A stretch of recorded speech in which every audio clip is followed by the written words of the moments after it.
मायावती ने बदला आदर्श वाक्य, सर्वजन हिताय सर्वजन सुखाय की जगह अब होगा ये स्लोगन। मायावती ने दिया अपनी जड़ों की तरह लौटने का स्पष्ट संकेत। सोशल इंजीनियरिंग फॉर्मूले के जरिए क्या मायावती को मिलेगा लाभ? चलिए दोस्तों, इन सारी खबरों को बड़े विस्तार से जानते हैं और आप लोगों से विनम्र निवेदन है, चैनल को सब्सक्राइब करें, बेल आइकन जो दबाएं, क्योंकि मेरे आने वाली वीडियो का लिंक सबसे पहले आपको मिलेगा। चलिए आगे बढ़ते हैं। लोकसभा चुनाव के बीच पार्टी के रुख में बदलाव का संकेत देते हुए बहुजन समाज पार्टी ने सर्वजन हिताय सर्वजन सुखाय के अपने आदर्श वक्तव्य को बदलकर बहुजन हिताय और बहुजन सुखाय कर दिया है, जो पार्टी की अपनी जड़ों की तरफ लौटने का स्पष्ट संकेत है।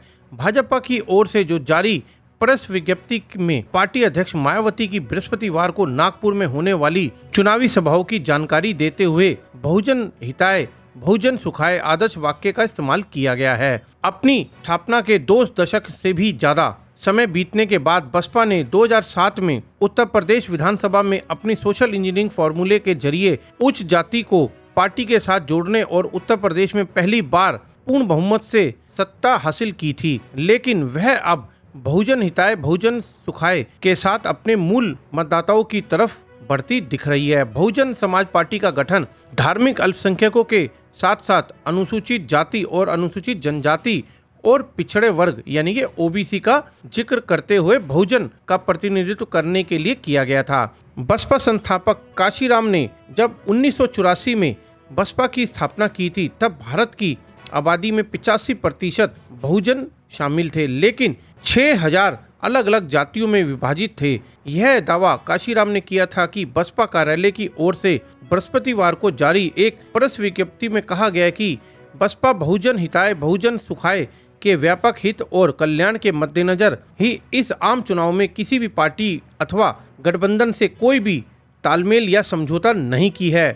बसपा पूरे देश में अपनी पार्टी के लोगों के तन मन धन के बल पर पूरी मजबूती के साथ अकेले संसदीय चुनाव लड़ रही है। पार्टी सूत्रों के अनुसार 2007 में बसपा ने 403 सीटें लेकर उत्तर प्रदेश विधानसभा में 206 सीट जीतकर पूर्ण बहुमत हासिल किया था और मायावती के नेतृत्व में चौथी बार सरकार बनाई थी, लेकिन 2012 में विधानसभा चुनाव में पार्टी के प्रदर्शन का स्तर लगातार गिरता जा रहा है। 2012 के विधानसभा चुनाव में बसपा हार गई और सपा की सरकार बनी, लेकिन बसपा 80 सीट और 25% वोट शेयर के साथ मुख्य विपक्षी दल बनी रही। 5 साल बाद 2017 में विधानसभा चुनाव में बसपा की सीट संख्या तेजी से घटकर 19 रह गई और उस समय वोट शेयर भी घटकर 25% के आसपास सिमट कर रह गया। बसपा ने पिछला लोकसभा चुनाव समाजवादी पार्टी के साथ गठबंधन में लड़ा था और 19% वोट से अधिक हासिल करते हुए 10 सीटें पर विजय हासिल की थी,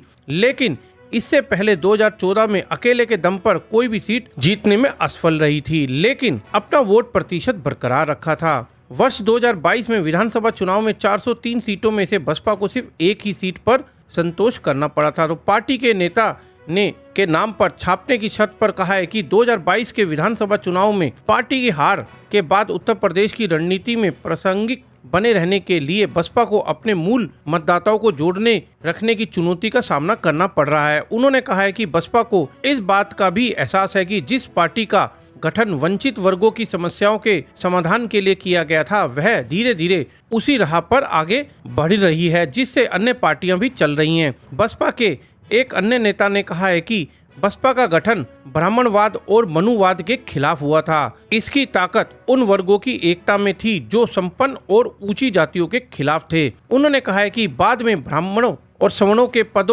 पदों पर टिकटों को आवंटन की प्रक्रिया पर कब्जा कर लिया गया, जिससे दलित खुद को उपेक्षित महसूस करने लगा।